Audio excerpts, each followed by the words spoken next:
আমি যখন পণ দেখার প্রতি খুব বাজেভাবে আসক্ত হয়ে পড়েছিলাম তখন আমার বয়স ছিল মাত্র 15 বছর। একদিন স্কুলে টিফিনের পর দেখলাম কয়েকজন বন্ধু মিলে জটলা পাকিয়ে কি যেন করছে। আমি কৌতূহলী হয়ে তাদের কাছে গেলাম। আমাকে দেখেই তারা কিছু একটা লুকানোর চেষ্টা করতে লাগলো। আমিও নাছোড়বান্দা আকুতি মিনতির সুরে বললাম, তোরা কি করছিস, আমাকেও দেখা। তাদের মুখে ক্ষণিকটা চিন্তার ভাঁজ পড়ল। তারপর সবাই সবার সাথে চোখে চোখে কিছু একটা বলে নিল। আমি তখনও কৌতূহলী হয়ে দাঁড়িয়ে আছি। তোকে দেখাতে পারি, একটা শর্তে। তুই কাউকে বলবি না তো? গম্ভীর স্বরে বলল আদিব। কি এমন করছে তারা যেটার কথা কাউকে বলা যাবে না? মনে মনে ভাবতে লাগলাম। এর মধ্যেই আদিবের গম্ভীর স্বর, যদি পারিস তাহলে হাতে হাত রেখে প্রমিস কর। আমি আস্তে আস্তে আমার ডান হাতটা এগিয়ে দিলাম আদিবের হাতে। তারপর প্রমিস করলাম কোনো দিন এ ব্যাপারে কাউকে কিছু বলবো না। একটু পর দেখলাম আদিব পেছন থেকে একটা ফোন বের করলো, স্মার্টফোন। তখনকার সময় আমাদের কারো কাছেই ফোন ছিল না। স্মার্টফোন তো অনেক পরের ব্যাপার। আর স্কুলেও ফোন আনা নিষেধ ছিল, কিন্তু আদিবের কাছে অনেক আগে থেকেই স্মার্টফোন ছিল। তার বাবা বিশাল বড়লোক, প্রতি বছর তার বার্থডের সময় নানা কিছু গিফট দিত। এই ফোনটাও দিয়েছিল হয়তো। একটু পর আদিবের ফোনে কী সব নোংরা ভিডিও চলতে শুরু করলো। তাদের সবার চোখে কেমন যেন অদ্ভুত দৃষ্টি এবং কেমন অচেনা অঙ্গভঙ্গি করতে লাগলো। আমি অবাক হয়ে জিজ্ঞাসা করলাম, এগুলো কি আদিব? এগুলো দেখা তো পাপ। তোরা সবাই মিলে কি করে এসব দেখছিস? পণ্ডিত মশাই, আপনার দেখতে মনে না চাইলে আপনি চলে যেতে পারেন, সাদ বলল। সাদের কথা শেষ হওয়ার সাথে সাথে সবাই জোরে জোরে হাসতে লাগলো। আমার ঘেন্না লাগতে শুরু করলো তাদের ওপর। আর একটুও দেরি না করে চলে আসতে শুরু করলাম ওখান থেকে। পেছন থেকে আদিবের আওয়াজ, প্রমিসের কথা মনে থাকে যেন। পরদিন রাতে এক ফোঁটাও ঘুমাতে পারলাম না। সারা শরীরে কেমন যেন উত্তেজনা অনুভব করতে লাগলাম। আমার ভেতরের আমিটা যেন জেগে উঠেছে। আদিবের দেখানো ভিডিও ক্লিপটা বারবার চোখের সামনে ভাসতে লাগলো।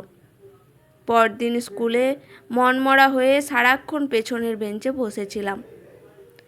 প্রতিদিনের মতো আজকেও আদিব ও আরও কয়েকজন মিলে টিফিনের পর জটলা পাকিয়েছে বাথরুমের পিছনে। আমি জানি তারা কি করছে, কিন্তু আমার সেখানে যাওয়া চলবে না।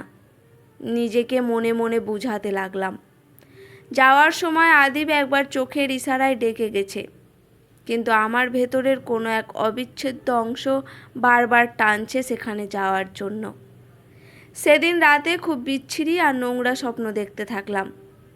সেদিনই আমার ভেতরে এক নতুন পরিবর্তনকে আবিষ্কার করলাম। সকালে ঘুম থেকে উঠে প্যান্টের সাথে কিছু একটা লেগে থাকতে দেখলাম। এতদিন আমার ভেতরে লুকিয়ে থাকা এক নতুন জগৎকে আবিষ্কার করলাম। পরদিন টিফিনের সময় আমি আর বেঞ্চে বসে থাকতে পারলাম না। আমার সততাকে বিলীন করে কোনো এক অদ্ভুত অচেনা অনুভূতির ডাকে সাড়া দিয়ে আমি চলে গেলাম আদিবের অচেনা রাজ্যে।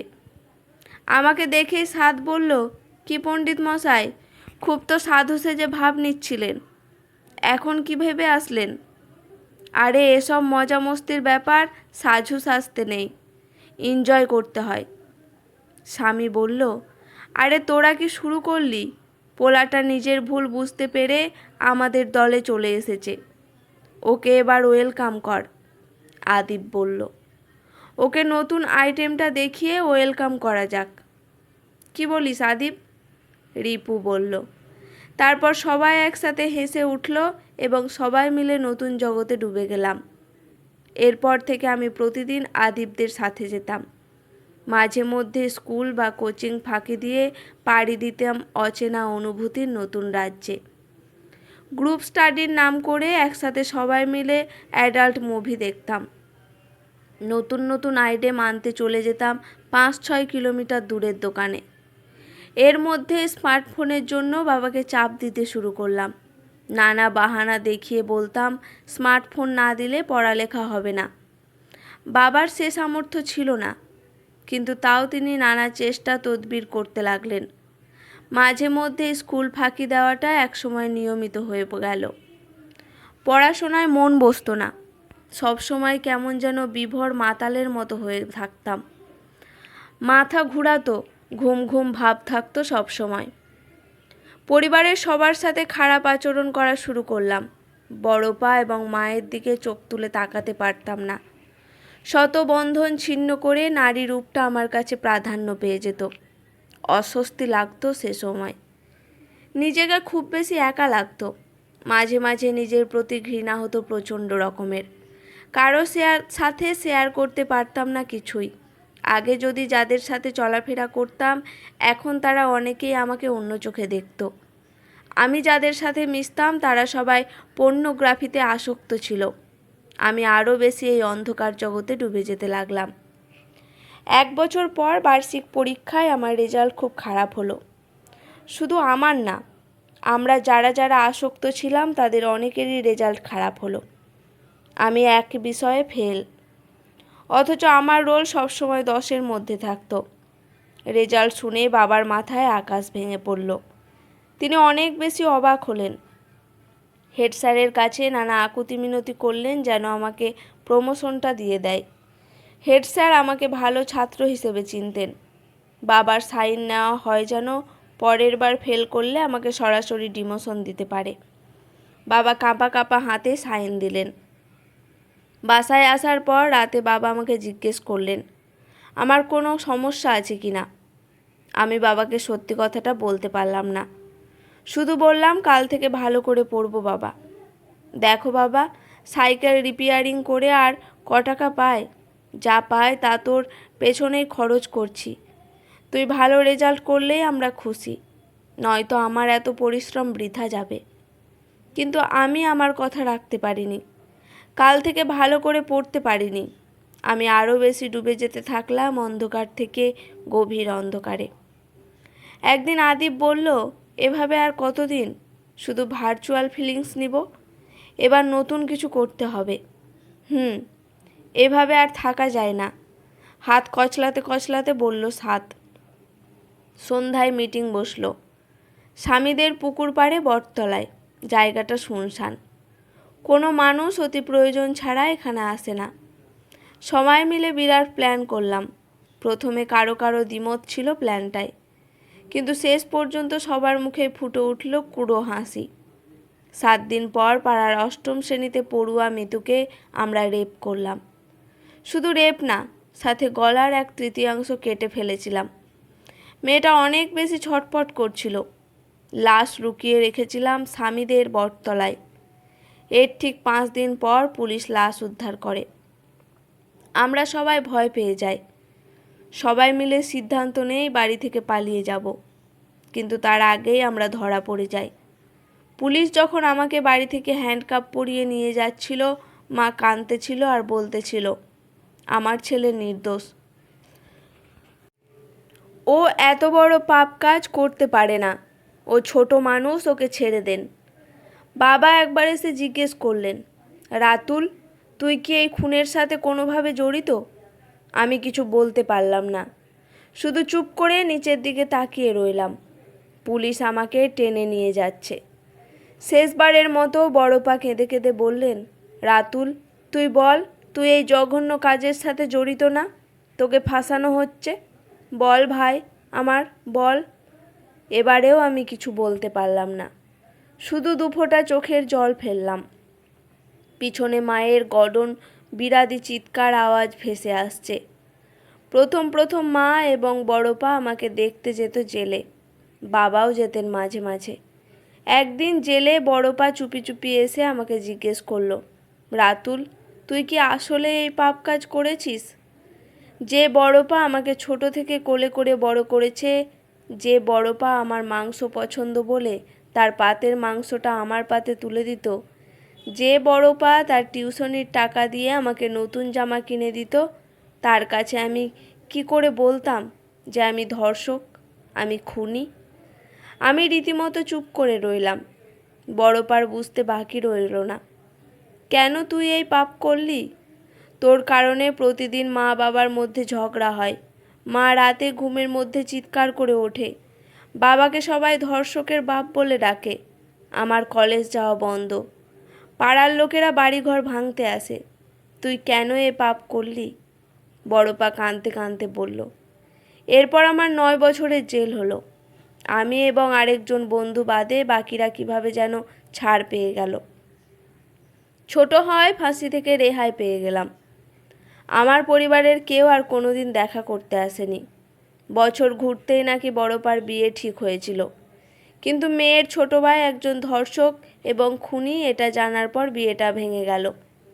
কোনো এক মাঝরাতে বড়পা নাকি তার প্রেমিকের সাথে পালিয়ে গিয়েছিল। বাবা অনেক খোঁজাখুঁজি করেও পাননি। বাবার হার্টের অসুখ ছিল আগে থেকেই। সেটা এক সময় বড় মাত্রার রূপ নিল। কয়েকদিন পর বাবা হার্ট অ্যাটাক করলেন। তাকে হাসপাতালে নিয়ে যাওয়া হলো। কিন্তু আমার নির্মল হৃদয়ের বাবা এত কষ্ট সহ্য করতে না পেরে সুখের দেশে চলে গেলেন। মা অনেকটা পাগলের মতো হয়ে গিয়েছিল। পাড়ার অনেকের কাছেই নাকি বলতো তাকে খুন করতে, আর বলতো তার ছেলে অনেক ভালো ছিল। এসব কথা আমাকে আমার বাল্যবন্ধু নিজাম জানাতো। তার ডিউটি ছিল জেলে। একদিন কাকা ডাকা ভোরে নিজাম আমাকে ডাকতে লাগলো। এত সকালে কয়েদিদের কেউই ওঠে না। নিজামের কণ্ঠে উৎকণ্ঠা, কাঁপা কাঁপা সুরে বলল, একটা দুঃসংবাদ আছে। আমার পুরো জীবনটাই আমার কাছে দুঃসংবাদ মনে হতো, তাই নতুন করে আর কি দুঃসংবাদ আসতে পারে এটা ভাবতে লাগলাম। মায়ের কিছু হয়েছে? উৎকণ্ঠিত হয়ে জিজ্ঞেস করলাম। তোর মা বোধহয় একা থাকতে খুব ভয় পায়, তাই না? এসব বলছিস কেন? নিজামকে জিজ্ঞাসা করলাম। তোর মা তোর বাবার দেশে চলে গেছে, এখন তাকে আর একা থাকতে হবে না। আমি নিস্তব্ধ হয়ে রইলাম। তোর মায়ের মরণের জন্য বোধহয় তোর সয় ছিল না, তাই শেষ পর্যন্ত গলায় দড়ি দিল। এতদিনের এই যন্ত্রণা সইতে সইতে আমার মনটা পাথরের মতো শক্ত হয়ে গিয়েছিল। চোখ দিয়ে পানি পর্যন্ত আসতো না।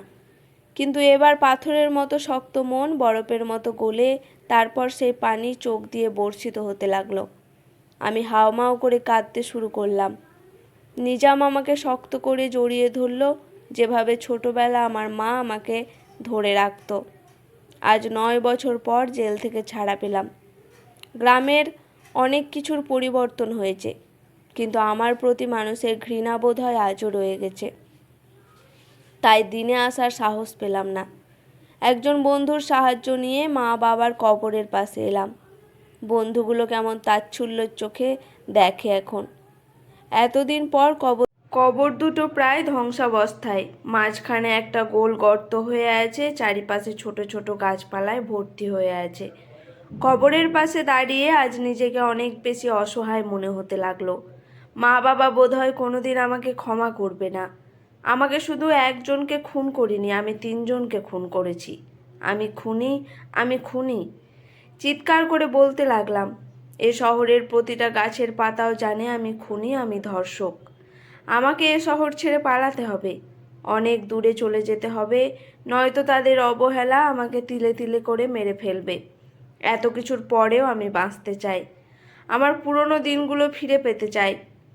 পাশের আম গাছে হুতুম প্যাঁচা ডাকছে, তার ডাকের সাথে সাথে আমিও চলে যাচ্ছি নতুন শহরে। নতুন শহরে সবাই জানবে আমি অনেক ভালো মানুষ। আমাকে তারা দূর দূর করে তাড়িয়ে দিতে পারবে না। আমাকে